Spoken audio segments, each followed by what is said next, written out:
Hello guys, today is day 23 of the 25-day quiz challenge. So hope you are seeing all the previous episodes and many other playlists are also going on. The viewership is a little less compared to the previous episodes because the prelims is nearing. Maybe the mains videos you don't want to watch and we have halted that also. But the environment, polity, geography, Nitin Singhania, ancient history, geography, all these are important for your prelims. CSAT is also there. So please watch them. And regarding the test series, 2022 batch 2 is open. So if you are a 21 aspirant also, in case you could not make it for the prelims this time, you can enroll to this. This batch will start only after your prelims on October 15th. So check your score. The first question, donor's dilemma, often seen in news, is a situation in which what happens. Okay, so this is in an economic survey also it is mentioned. So here it's about the blood donation campaigns and all. So here it's telling like if you offer money, it will rise or it will go down or it will stay the same. So what is the donor's dilemma?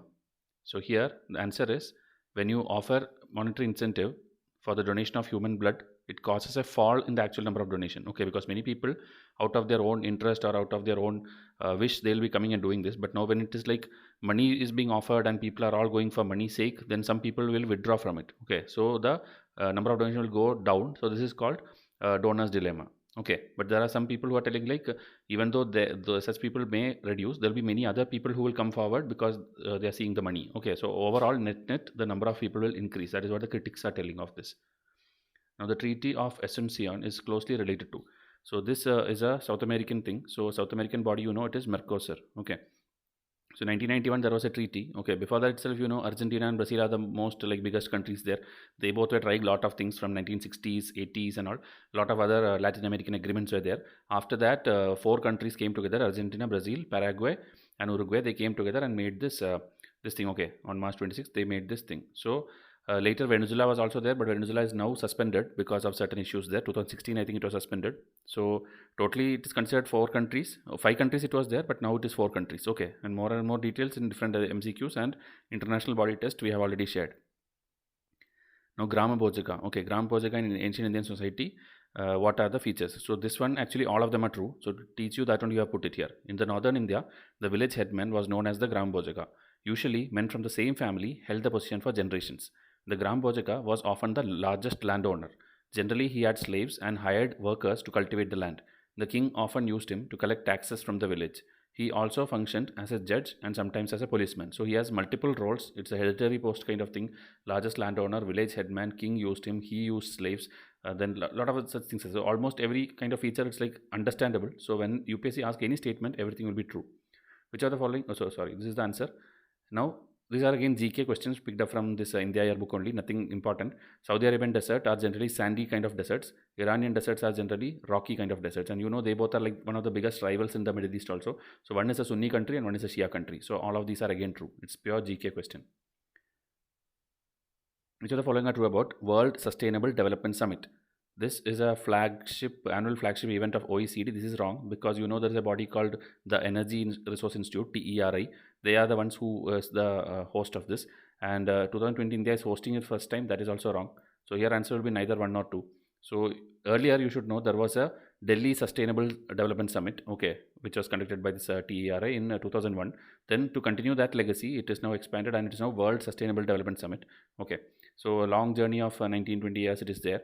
And it is going on with many speakers will come there, many Nobel Prize winners will come there, and members from different countries, the business leaders, the political head, everybody will come here to discuss about the development, sustainable development kind of thing, and long-term solution, okay, for the problems which the world is facing. So every people will come.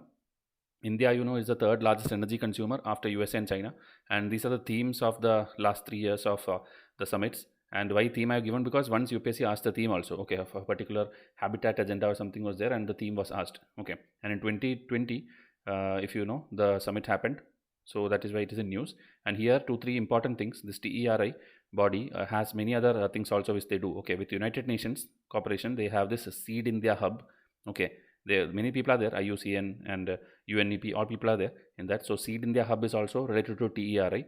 Then here if you see, they released a report called Towards a Low Carbon Steel Sector. Okay, so that carbon steel sector, about that report is there. It is prepared by some ETC India, which is a research platform based in this only TERI.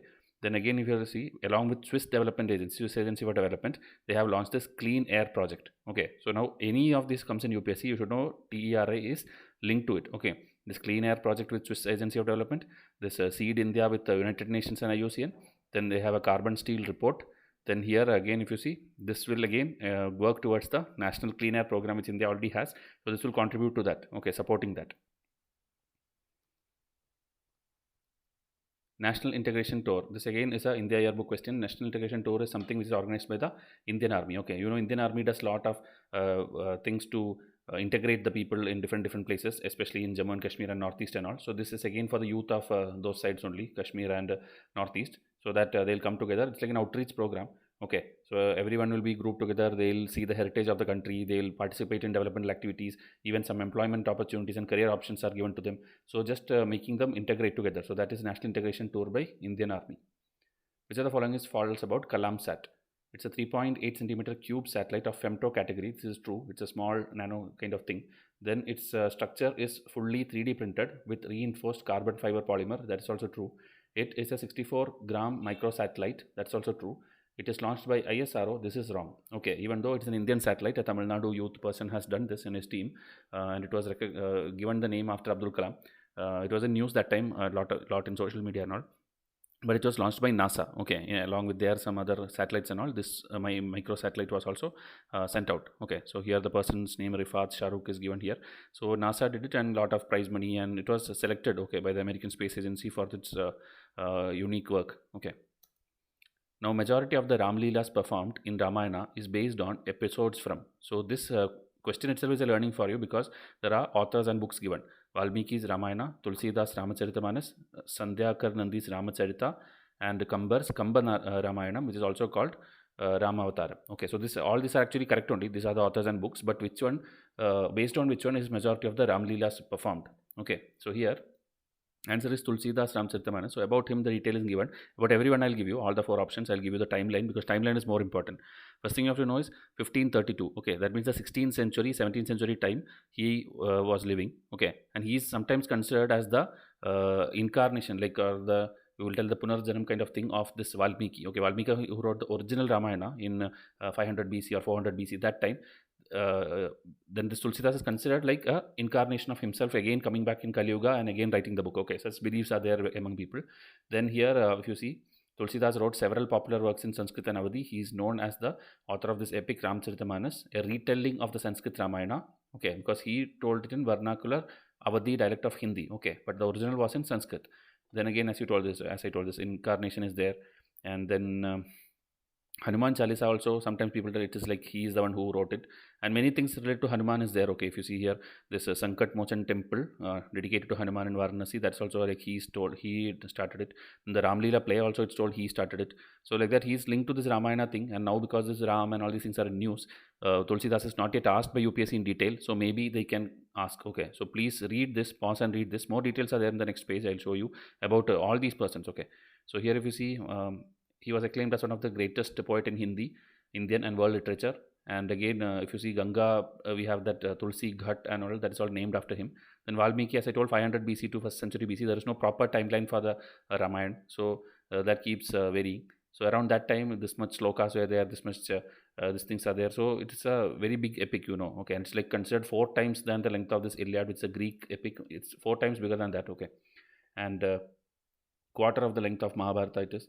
Then this full Ramayana story. Okay, just if you want, pause and see that Rama and Valmiki, what connection they had, because Valmiki met them. Valmiki gave a refuge to Sita when she was like thrown out or something, and then this sons will be born, Lavakusha. So that story is given here if you want to pause and see. Then the Sandhyakar Nandi timeline is important, 1084 to 115 AD, and this Kambar timeline, if you see the timeline after that, okay, 1180. So you have to know this. Nandi is actually Pala dynasty, that is in the Bengal region. Okay, Bangladesh, present Bangladesh, that area, Pala dynasty area he is. Okay, so Sandhyakar Nandi, Pala, Bangladesh, 1084, Kambar, 1180, Tamil Nadu, India. Okay, and then here Valmiki, 500 BC, and Tulsidas will be 1532. Okay, so this timeline is the most important thing, and the books they have written. Remaining all you can just pause and read for more knowledge. Which of the following are true about National Clean Energy Fund? So budget 2018-19 is totally wrong, because this is existing since much before that. it can be used for funding research and innovative projects in clean energy technologies of public sector only. This is wrong. Okay, it is not only, it is public and private sector. It is designed as a non-lapsable fund under public account. This is true. Okay, different funds are there, public account is there, consolidated fund is there. So this is true. The third statement is true, but 1 and 2 is wrong. Okay, so answer is C. So as I told, since 2010-11 it is there, and the polluters pay principle, meaning who pollutes they have to pay. So that kind of many policies we have already, the e-waste management or bio-waste management and all. So like that, this also was there since 2010-11. So whatever fund will come, it will be used for funding research and innovative projects in clean energy technology of both private and public. And it's like if a project is there, it's not like 100% will be funded from this particular fund, only up to 40% it will be taken from this fund. Okay, and it's a non-lapsable fund under public account, and the secretariat is Department of Expenditure. Okay, whenever there is an expense, it will be Department of Expenditure, Ministry of Finance, and there is this interministerial group. Okay, they are the ones who will decide what all projects are eligible for taking fund from this. So it is chaired by the Finance Secretary in Ministry of Finance. Okay, so Ministry of Finance is the one who will decide which projects to be allotted for National Clean Energy Fund. And again, if you see, innovative methods have to be there, and then assistance is available as a loan or as a viability gap funding as deemed fit by the interministerial group. So they will decide which project to give and how the funding should be given. That also they will decide. Okay, and secretariat is Department of Expenditure, Ministry of Finance. Now, Fawazil in Sultanate period means what? Okay, so directly I'll tell you the answer. Fawazil is actually the extra amount paid to exchequer by Iqtidars. Okay, Iqtidar already UPSC asked recently, last prelims only. Iqtidar is actually those people who will get land grant and all. Okay, Mcqs or Iqtidars, they are the ones who get land grant, and they are the military commanders. So they, when provide something to exchequer, the extra amount providing to exchequer, that term is Fawazil. It is there in your R.S. Sharma textbook. Okay, ancient history R.S. Sharma textbook. Now, which are the following reports are matched correctly? Okay, so 3 reports are given. Similarly, lot of reports already we discussed in the last 23 days of quiz. So Index of Economic Freedom, Heritage Foundation, Environmental Democracy Index, this is wrong. Then Education Index, UNDP, this is correct. Okay, one more thing I'll tell you, whenever there is an index name, there will be a detailed name. Okay, something index or something, it will be simply if it's given education index or water index and all, it will just be a sub-component or a sub-index of another major index. Okay, like here, UNDP gives out the Human Development Index. Under that, there are 3 sub-indexes. One is Education Index, one is that, I think, Life Expectancy Index, and one is one more thing. Okay, so this is a sub-index under UNDP's one of its reports. Okay, an Environmental Democracy Index is not related to this one. It is a different body. I will show you. An Index of Economic Freedom is Heritage Foundation, but along with someone else. Okay, so here if you see 1-3 is the answer. Now seeing the explanation, Index of Economic Freedom is an annual index and ranking countries in ranking created in 1995 by the Heritage Foundation and the Wall Street Journal. Okay, to measure the degree of economic freedom in the world nations.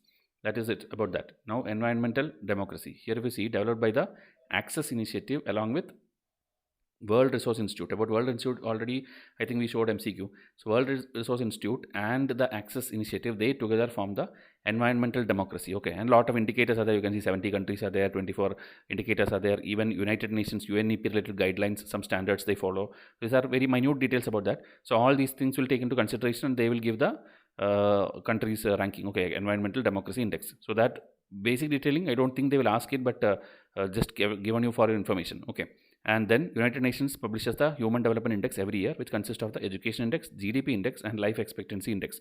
Okay, in this, Education Index is the most important. Till 2010, they had a different way of calculating it. After 2010, another way. Like before 2010, if you see, they used to have adult literacy rate. Okay, 2/3 weightage is for adult literacy rate, and then after that the primary, secondary and tertiary gross enrollment ratio, that is 1/3. Okay, meaning how many enrollment is there in schools, and also that is 1/3, and adult literacy 2/3. But after 2010 they scrapped this formula and they did now 50-50 percentage of two things. One is the average adult years of schooling. Okay, average adult years of schooling with expected years of schooling for children. So both like 50% weightage. Okay, so that 2/3, 1/3 gone away.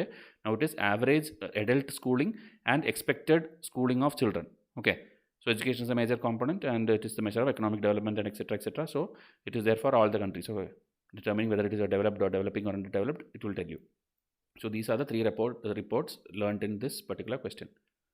Which are the following are true about Astra missile? So a defense question is expected this time because last 2 years I think they have not given too much weightage. So this year surely a defense question will come. Okay, so Astra missile, it is one of the largest weapon system. That itself is wrong because it is one of the smallest weapon system. Okay, very low weight and I think 150 kg, small and small size also. Indigenously built by DRDO, that is correct. It is a Beyond Visual Range Air-to-Air missile, BVRAM, this is correct. It was recently tested from this fighter aircraft from this particular Air Force station in West Bengal. This is true, that time last year this was tested. It is an all-weather, single-stage, solid fuel, supersonic missile having speed up to Mach 4. So this itself can be given as 4 different statements. Okay, it's a single-stage one, it's a solid fuel one, it's a supersonic, means speed more than sound. Okay, like Mach 1 is the speed of sound, so Mach 4 is like 4 times that. So all-weather, all these things are true. Okay, so answer will be 2, 3 and 4 here. Okay, smallest, length of 3.8 meter, weight 154 kg, payload capacity only 15 kg, and can be integrated with all our fighter planes. And different altitudes it's possible, different this is there, different target it can achieve. Okay, short range and long range is there. And here if you see single shot kill probability, okay, there's one feature, single shot kill probability is there, SSKP, okay, making it highly reliable. Okay, and also excellent electronic counter measure. So this and all terms sometimes UPSC to trouble you can ask, but again let's wait and see. Okay, which of the following may be contained in the relic casket, a small box placed at the center of the stupa? This is mentioned in every art and culture textbook which you study, whether it's class 11th or Nitin Singhani or anywhere, this is mentioned. Okay, so the bodily remains like teeth, ash, bone of Buddha or his followers, precious stones, coins. All these are there. All these will be there in that casket which is there below the stupa. Okay. Hemis National Park in Jammu and Kashmir is the only national park above the Himalayas. Ramsar wetlands are so called after a place in Iran. There are no designated Ramsar sites in Tamil Nadu. So this obviously a very serious aspirant. This is a very easy question. Okay, because you know Tamil Nadu has a Ramsar site, so 3 will anyway go away. So answer, I mean, options will be 2 only or 1, 2 only. Okay, so 2 is default. Ramsar, there is a place in Iran. That is where the agreement happened. And Hemis is actually true. One more fact is that Hemis, I think, is the largest national park in India in terms of area. Okay, this much square kilometer something if you take, Hemis is the largest. And second will be that Desert National Park in Rajasthan or something. I think so. Just please go and confirm. Okay, Hemis is the largest national park in India and is the only one above the Himalayas. Okay, and see Point Calimar is a wetland in Ramsar wetland in Tamil Nadu. Which of the following are true about Asia Investment Facility? Okay, so there's an investment facility. It was created during BRICS Summit 2019. This is totally wrong because it's there. It's a very old one. It aims to promote key infrastructure with priority focus on projects relevant to the climate change objective and green investment. This is true, even though it's a very old one. Climate change related things were the need for this fund. Okay. So this one actually is related to European Union, you can tell. Long back, you should know there are many other agreements. Okay, I'll first tell you here. If you see Paris Declaration on Aid Effectiveness. Okay, around 2005, this kind of Paris Declaration was there, meaning how much aid you gave and how much effective it is. Meaning, you know, Europe, USA and all give a lot of funding to Africa, India and all. So how much it is effective. So to maintain that or to check on that, there was a declaration. Okay, and then after that, to follow up on that, there was a Accra Agenda for Action. Okay, Accra is the capital of Ghana in Africa, and there is Busan Partnership Agreement. All these are the same thing, like how much effective can you cooperate with each other in different countries, and how much can you give the aid, and how much it will be effective. Okay, that is why these all are there. Now, as part of this only, okay, as part of this only, and European Union had its own funding agenda and all. As part of this, it was created. Okay, it was created in 2010 in line with the objective of the Development Cooperation Instrument and the Regional Strategy for the Asia region. Okay, this is actually a European Union component only. Okay, here down somewhere it will be mentioned. Okay, see EU's Development Cooperation Instrument. Under that only, this was decided like how much contribution each year will be given, and 2010 to 15 how much we'll give. So around this much pound and euro and all was given. Okay, so it was a big thing. So it's the objective of the one more Regional Indicative Program 2014-20. These are all European Union's efforts towards funding in the Asian region. Okay, like the USA also has their own funding programs and all. So here the countries who are eligible for getting the fund is Afghanistan, Bangladesh. If you see, almost all the Asian countries, popular Asian countries are there. Okay, like if you see like Brunei and all won't be there, or maybe Russia is not there.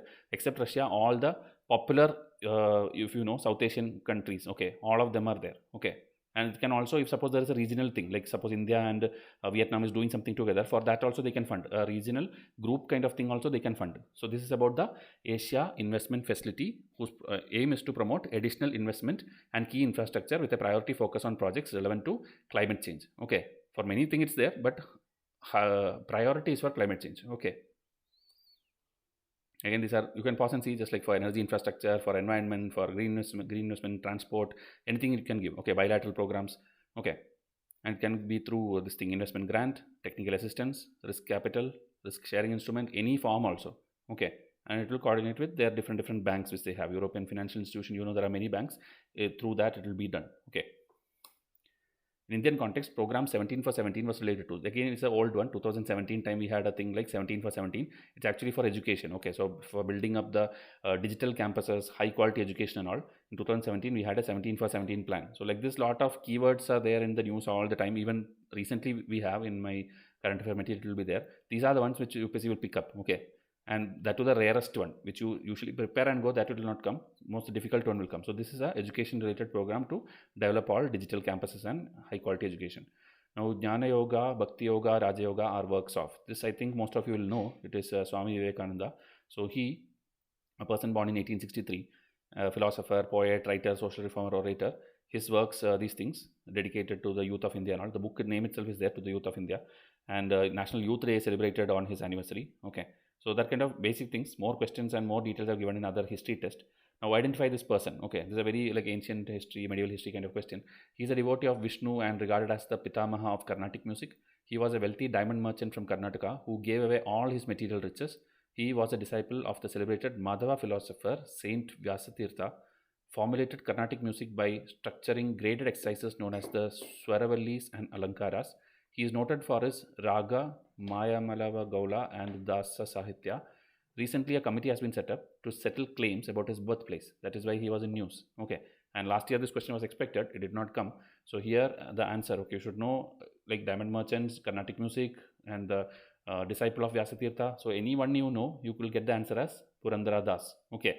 Not only Purandara Das, this Kanakadas was also a disciple of Vyasatirtha. And about Vyasatirtha, I will ask you the next question. Okay, the next one. And Basavana, already UPSC asked a question. Okay, Pampa also, one of the question in one of the quiz series, we already shown you. Okay, so here, his pen name is Purandara Vitalla. That is the only thing, whatever in question, 6 points, this is the only thing you need to study about him. Okay. Now if you see Vyasatirtha, okay, the guru in that other video, other MCQ, Vyasatirtha, Madhava and Jayatirtha are considered three great saints. Okay, that is Munitraya, who propounded what? Advaita, Dvaita, Vishishta Advaita or Shuddha Advaita. All these things, who are the propounders, what is the timeline, everything you have to know. We have a revision chart already, comparative table I have given to my students. Okay, so here the answer will be Dvaita. Okay, so here if you see this column first, okay, Hinduism, Dvaita, and he is born around 1460. Okay, so if his timeline is 1460, obviously Purandara Das will be after him. Okay, the disciple, if you see Purandara Das and Kanaka Das and Vijayendra Tirtha, some people are there. Okay, and here if you see his death is around this time. Okay, so 1460 to 1539 is timeline. And now if you see, he different names are there. He's a Dvaita scholar and poet. And one thing is, he's a Dvaita person, so he always used to criticize all the other things also. Okay, he's a critique of, if you see here somewhere it's mentioned. Okay, give me a second. Okay, this one, revealing internal contradictions and fallacies of which one of all these things. Okay, the Advaita, Mahayana Buddhism, Mimamsa, Nyaya, everything he used to write about them and tell like there are problems in that, contradictions are there, it's all a failed concept, and he used to propound more of Dvaita. Okay, so that is one interesting fact I found here. Remaining all are his different books and all important things are highlighted in yellow. And his timeline, if you see 1460, it is around the reign of Krishna Deva Raya. Okay, meaning UPSC can ask a question like Vyasatirtha was a contemporary of Krishna Deva Raya, it will be true.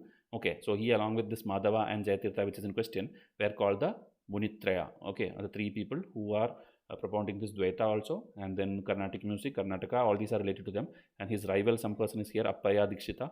Okay, so like this, whatever is highlighted, please go through that only, because I just need you to solve it when you see the options and remember this. That's all. Don't by heart all these things because you don't need it unless you are a history optional student. Okay, now which of the following river does not flow through a linear rift valley? So you know Narmada and Tapi is rift valley. Same way eastern side Damodar is in rift valley. Only Son is in the central India in a different way. Okay. So one interesting thing is it is a tributary of Ganga. And one more interesting question UPSC already asked about Son and Narmada long back. Okay, one interesting thing is the origin of both are near the same place in Amarkantak Plateau. Okay, so from Amarkantak Plateau, Narmada, what it will do, it will go westwards. It will go westwards and fall in the Arabian Sea. Son, what it will do, it will actually go little up. Okay, go up in the western side. That is, it's in Madhya Pradesh, right? So it will go little up near UP. Then it will take a sharp eastward turn. Okay, sharp eastward turn because why? There is this Kaimur Hills and all is there. Okay, you know, Satpura is there, Vindhya is there, and Kaimur Hills is there. There it will take a sharp eastward turn and it will go and join the Ganga. That too where near Bihar, meaning it will pass through different states. It will pass through MP first, then UP, then Jharkhand, then Bihar. They are near Patna somewhere. It will go and merge with the Ganga. Okay, so this exactly was the UPSC question. They gave the full description and asked to find out the source from which these two rivers are starting. And answer was Amarkantak that time. Okay, I think 2014 or 15 they asked this question. Okay, so that's why origin and the flow and their tributaries, distributaries, everything is very, very important for UPSC. Now many factual things about the same thing I have given because UPSC already asked about these things in the early 90s and all. Okay, so Son River, okay, second largest of Ganga's southern tributary, and there's some picnic spot there, Kabra Kurda something, that's very famous it seems. Then it flows in the regions of this Bagelkhand, Palmau, Magada. Bagelkhand and all already UPSC asked question. Then it, as I told, Amarkantak, and this full story as I told, northwest, then Madhya Pradesh, then eastward because Kaimur Hills is there, and then after that Uttar Pradesh, Jharkhand and Bihar, and it will go to Patna and join the Ganga. Okay, geologically the lower valley of the Son, okay, lower valley of the Son is an extension of the Narmada Valley. Okay, because I told both are starting from the same place. Okay, and the Kaimur range is an extension of the Vindhya range. Kaimur is, as I told, in the central India, Vindhya range is in the western side. Okay, and Bihar, one interesting thing is, there are Bhojpuri speaking people also, Magahi speaking people also. So that river, okay, Son River, it acts as a demarcation between both the places. Okay, a borderline between both. Okay, then the tributaries, left and right. So not very important, but just go through it. The Gaggar, Johila, Choti, Mahanadi, these are the left tributaries of Son River. Okay, imagine in the map, left side, and the right tributaries are this Gopad, Rihand, Kanhar and North Koel River. Okay, so just imagine what is in the left and what is in the right, and it is of the Son River tributaries. Now extra reading, Yamuna you should know. Yamuna comes from the Yamunotri glacier and then comes and joins the Ganga. Okay, Yamuna also just like Son is a Ganga tributary, but Yamuna itself has lot of famous tributaries. Okay, left again, right side. Okay, right side means south side. Okay, because Yamuna is coming like this. So left means it is north and right means it is south. Okay, just imagine in the picture. So Chambal, Sindh, Betwa, Ken, all are famous, because a river linking project is there. Chambal is known for Gharial, so it's very, very famous. So Chambal, Sindh, Betwa, Ken is the right bank tributary, that is the south of Yamuna, you can tell in the map. And in the north side of Yamuna, that is the left side of Yamuna, this Hindan, Rind, Sengar and Varuna. Okay, so next time when you see it, just remember that I taught you it is Yamuna's tributaries. That's the only thing I want. I don't want you to go and by heart tell anyone like, okay, these are the tributaries, these are the distributaries. Like that maybe you will not be able to tell. But when UPSC question comes, you should be able to remember it is Yamuna tributaries. Okay.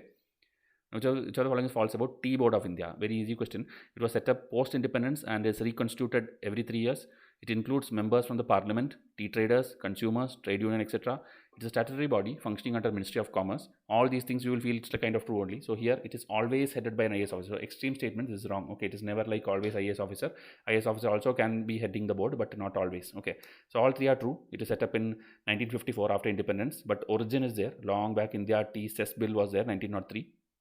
British India, a lot of tea related things they did, and it provides financial assistance also, technical assistance also. Okay, for marketing, cultivating, exporting, everything they provide this. Okay, and it's a 3-year thing. 31 members are there, and statutory body under Commerce Ministry. Like this, every board you should know. Where is Silk Board of India? Where is Rubber Board of India? Where is Cashew Board of India? Where is Jute Board of India? These are all GK things, but UPSC can twist it and ask it. Now, Sea of Marmara, repeated UPSC area. Okay, Sea of Marmara connects what? Okay, Aegean Sea, Mediterranean Sea, you should know where it is. Black Sea, Caspian Sea, little far away.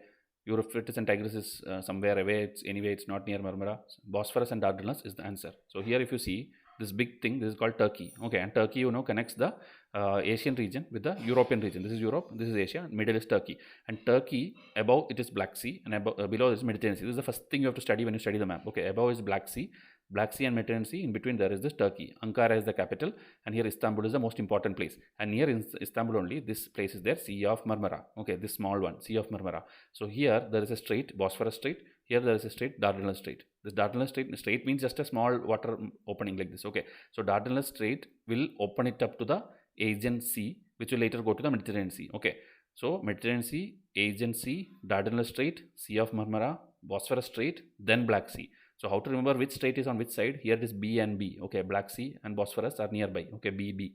Then only it will enter to Sea of Marmara. It will exit through the Dardanelles Strait and enter the Aegean Sea, where this Mediterranean Sea is there, where Cyprus Island is there, Malta Island is there. Below there is African countries. Left side there is Spain, Portugal and all. Then we'll go to Atlantic. So this full, you should learn to expand from one point, learn to imagine the entire map outside that. Okay, then the borders of Black Sea was the 2020 prelims question. Okay, if you see this, Georgia, Russia, Ukraine, Romania, Bulgaria. Okay, and this is Turkey obviously. So this is the borders of Black Sea. Same like that Mediterranean Sea, there are around 17-20 countries. If you can by heart, try to by heart. Maybe they will ask. Then there's Caspian Sea towards the right side. That's a different thing. And that's also asked by UPSC already. Now this Kama Rupa was a region in which basin? Okay, again a pure GK kind of question. It is an ancient name for the basin near Brahmaputra river. Okay, you know Assam was there. There was kingdoms, Ahom dynasty, and all these things there. So it is a basin near Brahmaputra. Now, which are the following are true about Nobel Prize for Economics? So Nobel Prize now in September. Now this year's will be declared September October time. Now last year's time. Okay, I made this question. So this, if you see, it's the static part of it. Okay, so we'll see the second and third statement first. No woman has till date received the Nobel Prize for Economics. So this is a very extreme statement, and this is a false statement. Okay, because there is a woman who got it. Only one woman got it, I think. Then Amartya Sen is the only Indian to receive. This is also wrong, and this you should know because 2019 only Abhijit one person got it. So third is also wrong. So 2 is wrong, 3 is wrong. So there you will get the answer as none of these. That means the first one should be wrong. Okay, so this kind of basic things is what help you solve in UPSC. UPSC will always give you clues so that you don't have to know the entirely given static kind of thing. Okay, which is very difficult to guess. It's like it is officially called some Surges Riksbank prize, as it is related to Norway's central bank. Okay, this is actually wrong because this bank is actually Sweden's one. Okay, this SV, this thing, this is Sweden's bank. Okay. Now, few interesting things I'll tell you about this Nobel Prize. Okay, this Nobel Prize, it was actually, Alfred Nobel, one person was there. So, while dying, he left some fund. Okay, so based on his fund, only 5 things are there. 5 Nobel Prizes there: physics, chemistry, medicine, peace and literature. Okay, 5 in 1895. But later, economics also was introduced. Okay, so that is why this question is formed. Economics is little different because it is not started by Nobel Prize, Alfred Nobel's fund. Okay, another fund from the Sweden's bank. Sweden's bank, in memory of Alfred Nobel, they contributed to this fund, and from that only prize money is given. Okay, so that is what Nobel Prize for Economics is different from others because of this reason. Now another thing I'll tell you. There is another difference where it happens, where these functions happen. Okay, the ceremony always annually takes place in Sweden only, Stockholm, Sweden. But there is an exception. But there it is not economics. The exception is for Peace Prize. The Peace Prize is given in Oslo, Norway, because some people are behind that. This is Norwegian Nobel Committee, somewhere is there located in Norway. So that is why the Peace Prize alone is given in Norway. Okay, but all the other prizes are given in Sweden. So money wise, where it comes from, exception is economics, and location wise, exception is Peace Prize. Okay, so this very minute things, I don't know whether UPSC will ask it, but it's interesting to know. Okay, and these are different institutes which give it, not very important. Then Amartya Sen is the Indian to receive in 1998. Abhijit Banerjee is in 2019, and this Elinor Ostrom is the only woman to receive. Okay, no Indian woman has got in economics. Okay, and then if you, like, it's not given posthumously, meaning you die and then after many years you are not going to get it. But if you declare the prize and then in between that gap, if you die, meaning before the date of the ceremony, then it is still given to your nominee or someone it's given. Okay. And there are a lot of people getting this prize every year. But one interesting thing is more than 3 people cannot share this. Okay, if you would have seen physics, chemistry, whenever they give, three people names will be there. Okay, they cannot give, even if there's a 4th person, only 3 people will be rewarded. The best 3 who did that explorations or discovery or whatever. Okay, and in Peace Prize there is an exception because it can be given to organizations also. Okay, like big organizations, this is given. Okay, you know, the Chemical Weapons Institute or any nuclear institute, anything who brought about any peace or something, they'll give this Peace Prize. So there is no 3 people, 4 people count. Okay, India is the largest producer of what in the world? Okay, rice, pulse, fruits, tobacco, sugarcane. So India is almost leading in everything, but the number 1 is in pulses. Okay, pulses is there, milk is there, then jute is there. We are number 1. But other things, if you see, we are second: rice, wheat, sugarcane, groundnut, and first will be 19% of the time it will be China. But in certain cases like tobacco, Brazil is the first one, India is the second. Sugarcane, Brazil is the one, India is second. And here sugar, sometimes India goes first, but again Brazil will come up. So that's a competition going on. Okay, and also India is leading producer of spices, fish, poultry, all these things. India is leading producer. So these are again static GK, but sometimes 1 or 2 statements will come. Okay. Now, I pledge for 9 seen in news related to this. I have put because I wanted to teach you the difference between 4 similarly naming schemes. Okay, this PM Matru Vandana Yojana, PM Surakshit Matruta Abhiyan, Mother's Absolute Affection Scheme, and PM Janani Suraksha Yojana. All are mother related, mother and child related. So that is why I wanted to tell you this. Okay. So here, if you can find out the ministries of these things, ministries are different. It's not everyone the same ministry. Try and put it in the comment section. Okay, it's a good learning for you and a homework for you. So here, I pledge for 9. The answer is PM Surakshit Matruta Abhiyan. So that I'll first explain. That is on the 9th of every month. Okay, I pledge for 9 means 9th of every month. The pregnant mothers, the women, they can go for a checkup. Okay, their this trimester checkup will be there like every 3 months. So that checkup will be done on the 9th. Okay, for that facilities will be arranged. So that facility is called PM Suraksha Matruta Abhiyan. Okay, meaning you have to go and do the checkup. Okay, then other one, Mother's absolute affection scheme is just like the this mother feeding the baby, okay, the breastfeeding and the milk giving, that we have to popularize and we have to promote that. Okay, we have to give them maybe incentives, or maybe tell them like this is you have to do through institution. You have to start it and do it in the proper timing. So that promotion, okay, that which you spread across people and make it a movement, okay, that is the this one. Now PM Janani Suraksha Yojana is for institutional delivery, meaning you come to the hospital and do delivery for that. Okay, so this A and D, interesting thing is both are like incentive scheme, meaning you're giving money. So PM Matru Vandana Yojana is, I think, 5,000 rupees they'll give for the first child. That is actually for the wage loss, meaning you cannot go to work. So the wage compensation partially is done. Okay, not like fully, partially it is done. And also it will not be given to those people who are already there in some central sector or state sector jobs. Okay, because they will already have some other benefits. So these are for those people who are not covered under anything. And I think 5,000 or something will be given for the first living child. Okay, so that go and confirm, because later it was told like it will be given to first two child.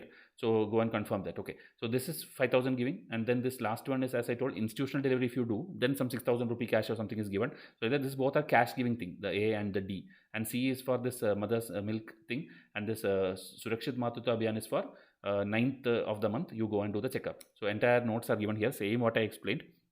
Okay, objective, reduce the maternal and infant mortality rate. Okay, so 9th of every month, pregnant woman has to go and do their checkup, the second or third trimester, and government facilities will be provided for that with specialists and all, and even support from private sector doctors. Okay, so this is the first thing. Then Matruta Vandana Yojana, as I told, available to all pregnant women and lactating mothers except those in regular employment with the central government or state government or public sector. Okay, and for the first living child, as per when I searched it, but you can go and see whether any update came. Okay, there was a news like it reached 1 crore beneficiaries. Okay, so partial compensation for the wage loss in terms of cash incentive. Okay, this is given. Now here if you see, around 5,000 something is given for eligible candidates and all. And here if you see, remaining will be given under Janani Suraksha Yojana, institutional delivery if you do. Okay, the last one, Janani Suraksha, some woman gets 6,000 rupees. Okay, and these are the states who is implementing it very nicely: Madhya Pradesh, Andhra Pradesh, Himachal Pradesh, Dadra and Nagar Haveli, and Rajasthan. Okay, Odisha and Telangana are yet to start implementing scheme. This is all 1 year old current affair, so go and confirm. Then again, Mothers Absolute, as I told, a flagship program to ensure adequate awareness is generated among masses, especially mothers, on the benefit of breastfeeding. Okay, so chief components again I think see Madhuri Dixit and all is a brand ambassador, so it was like promoted very much to make it happen. Okay, and this one, as I told, institutional delivery. Okay, hope it's clear, and this 4 you should now never confuse when the question comes. That was the questions for today. I hope it helped you, and like this every test helps you. Okay, these are again older current affair. If you have done all my tests, I'm sure that on October 10 easily 40-50 questions you will be able to solve, but you should have done all my 75 tests which I have given. Okay, 3-4 tests are pending, but that will not be much significant. But whatever you have got already, I have covered the entire syllabus, almost every textbook which is possible, and this is the largest test series already given to you. Now whatever I'm giving you is extra. Okay, maybe it's a revision of whatever is done, so you don't have to worry. Still, if you have time, do it every day. I'm giving you 100 MCQs PDF. Please try to do it, but whatever is given is more important than that. Okay, so subscribe to the channel. I'll come up with the next video, and test series also come and contact me if you are a 22 batch or 23 batch. Okay, so thank you and have a nice day.